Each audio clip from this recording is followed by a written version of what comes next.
Students, चलिए हम आगे कंटिन्यू करते हैं। पेज नंबर 49 में है। पेज नंबर 49 में क्या है आपको, we can use participles to join sentences. हम पार्टिसिपल्स का यूज़ क्यों करते हैं, सेंटेंसेस को ज्वाइन करने के लिए। अब एग्जाम्पल दिया है, Sunita was in Delhi for 5 years, she worked as a teacher.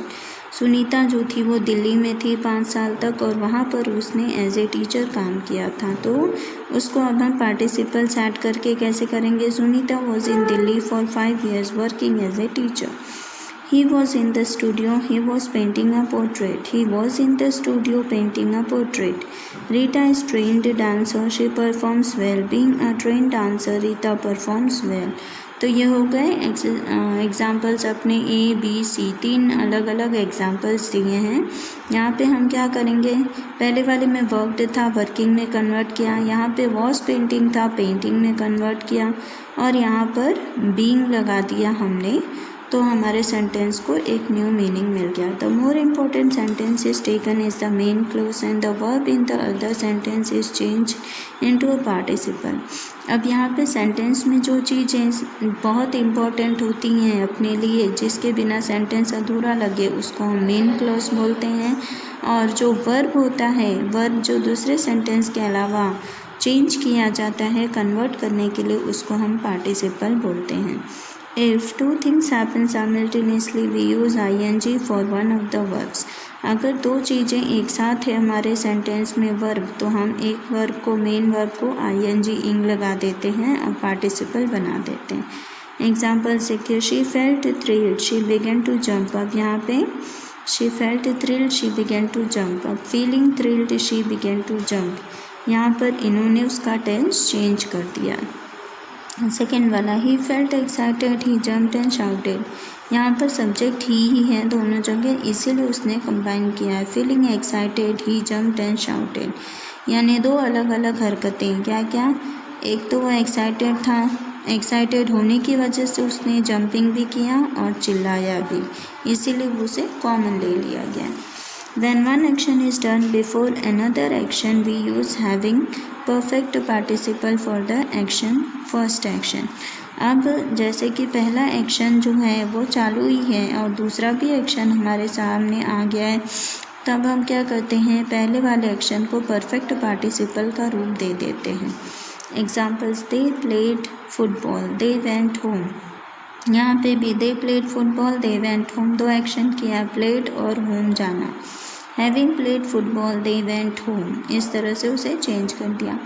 We boarded the train, we settled down. Having boarded the train, we settled down.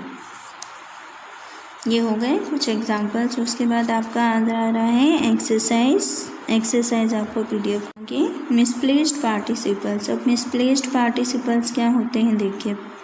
Participles function as adjectives and refer to certain nouns और pronouns. ऐसे participles होते हैं जो कि adjectives जो refer करते हैं वो किसके लिए, नाउन या प्रोनाउन के लिए। Participles must be placed correctly to convey the correct meaning. उस जगह पे पार्टिसिपल को बहुत अच्छे से ध्यान से लगाना पड़ता है, जिससे अपने सेंटेंस को सही अर्थ मिल सके।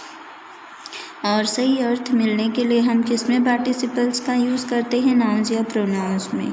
Misplace articles can make a sentence look odd and it can make a sentence a burst also. अब अगर हम आर्टिकल्स का यूज़ जो है वो गलत तरीके से करते हैं अपने सेंटेंस में, तो सेंटेंस का अर्थ भी बिल्कुल ऑकवर्ड फील होता है, यानी बकवास लगता है, और उसको पढ़ने वाला भी उसमें दिलचस्पी नहीं लेता है। अब एग्जाम्पल देखिए, being confident and talented, film directors approached him. ये सेंटेंस को रॉन्ग बताया गया है। अब इसी को हम, since he was confident and talented, film directors approached him. अब क्योंकि वो कॉन्फिडेंट और टैलेंटेड था, इसीलिए फिल्म डायरेक्टर्स ने अप्रोच किया उसके पास। और पहले वाले में बीइंग कॉन्फिडेंट एंड टैलेंटेड, उसकी खूबियाँ तो बताई गई हैं, लेकिन फिल्म डायरेक्टर्स अप्रोच्ड हिम, यहाँ पे किसकी खूबियाँ हैं, किसको अप्रोच करना है, ये सही तरह से पता नहीं चल रहा है। इन सेंटेंस से it appears that the film directors are confident and talented. पहले वाले सेंटेंस को अगर हम ध्यान दे कर ना पढ़ें, ऐसे ही पढ़ें, तो उसका अर्थ ये निकल रहा है कि डायरेक्टर जो हैं वो कॉन्फिडेंट और टैलेंटेड है। बट यहाँ पे हमारे सेंटेंस में एक्टर को कहा गया है कि वो कॉन्फिडेंट और टैलेंटेड। This is incorrect.